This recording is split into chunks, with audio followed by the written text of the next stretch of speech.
All right, so I know that in the previous video I said that we were going to look at some of my own image processing comparisons of GPUs and FPGAs in the next video, and this is the next video, but instead I decided to do yet another one. And I just couldn't resist going over a few more papers, which are about comparisons of FPGAs and GPUs using image processing hardware, or image processing hardware compilers to generate the FPGA pipelines rather than using human optimization to come up with specific apps to use in the comparison. Okay, so the first one is programming heterogeneous systems from an image processing DSL. And this was a paper from a couple years ago where people at Stanford and Jonathan Reagan Kelly, who I think by then was at UC Berkeley, or and according to the author list was, built a system for basically compiling stencil pipelines and some related things like bilateral grid from halide descriptions to FPGA implementations on a Zinc. And here's the abstract, and the punchline, again highlighted, is using the Zinc FPGA with two lower power ARM cores, our design achieves up to 6x higher performance and 38x lower energy compared to the quad-core ARM CPU on an NVIDIA Tegra K1, and 3.5x higher performance with 12x lower energy compared to the K1's 192-core GPU. So here are the relevant charts, and they show different applications: Gaussian, Harris, unsharp, stereo, bilateral grid camera, and then a combination of camera and unsharp. And they show throughput in megapixels per second, and also energy efficiency in megapixels per joule, which I assume is just throughput divided by power consumption in watts. And then they had the ARM, CUDA, the Zinc, and also a simulated accelerator. And so these charts, they say throughput and energy efficiency comparison of Zinc platform versus the 4 ARM cores and the GPU and CUDA GPU on TK1. And then the accelerator RTL simulation, that's this gray, throughput represents the theoretical ideal for the synthesized accelerator in isolation if we're never bottlenecked on other parts of the system, namely input and output bandwidth and latency.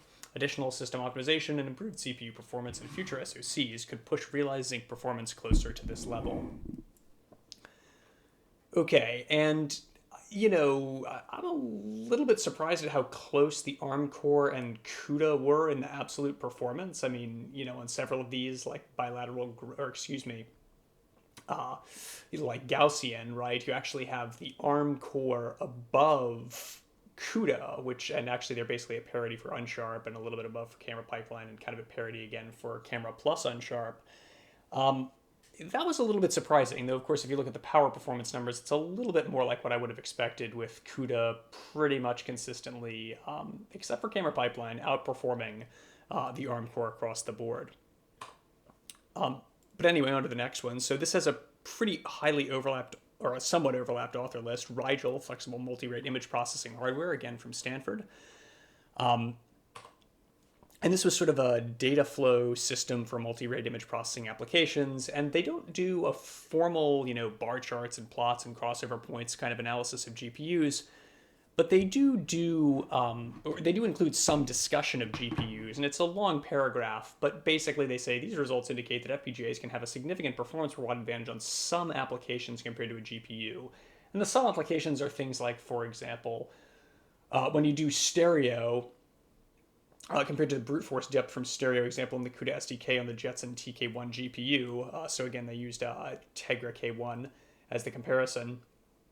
They say CUDA stereo is highly optimized, making use of shared memory and a 4-channel SAD intrinsic, which performs 7 math ops in one cycle. On a 4-channel 8x8 configuration, the TK1 performs stereo at 4.2 megapixels per second, compared to 3.16 megapixels for the 7020. However, on a 1-channel 8x8 configuration, the TK1 no longer gets an advantage from the SAD intrinsic, so it performs at 4.2 megapixels per second compared to 27 on the 7020.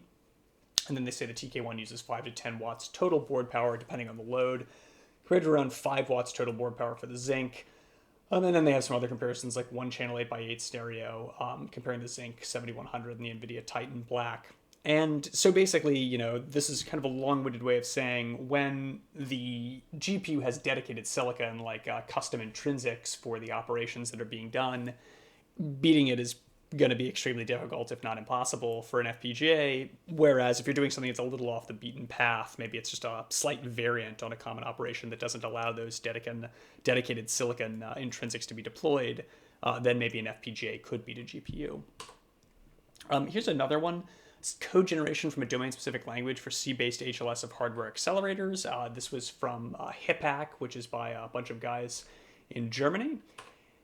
And they have a very long comparison, and it actually kind of harkens back to that first GPU comparison video, because one of the things they found in their comparison of Zinc 7045, a sort of small ARM GPU, and an NVIDIA Tesla K20, is that as window sizes get large, the performance of GPUs collapses. So again, there's a long comparison, and you can read it in the paper, but they say the window size of 15 by 15 used in the optical flow leads to devastating results for Mali. Presumably they're referring to this, right, which says the execution time is orders of magnitude higher than the other GPUs.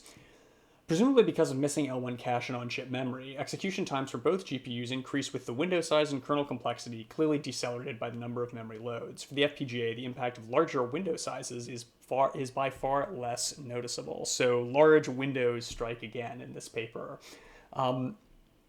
One of the things I'm a little bit skeptical about is they say they've got a comparison of throughput and energy consumption for the ARM, the Zinc, and the Tesla K20, and for some of these applications, I'm just not totally sure I buy this. Like frames per watt, the energy consumption of the 7045 for optical flow, you're getting 409 frames per watt.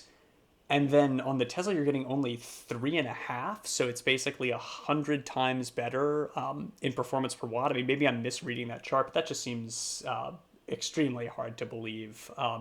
With a high end, I don't know what the quality of the GPU implementation is, but it seems hard to believe that an expert implementing something like optical flow would really end up having a GPU be 100 times worse than an FPGA. That just seems, I'm a little bit skeptical of that.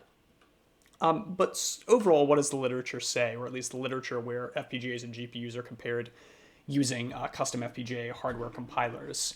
So Rigel says yes for unusual scenarios. Halide HLS says yes for deep pipelines, and they specifically make that point about the FPGA being good for pipeline parallelism in the longer discussion in the paper.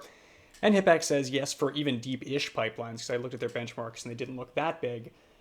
And also for large window sizes, which is a common refrain across all of these kinds of comparisons. So I thought those were some interesting papers to give another way to compare FPGAs and GPUs through automated compilers. So I hope you enjoyed that video. I thought it was pretty interesting looking through the papers, and I'll see you in the next video.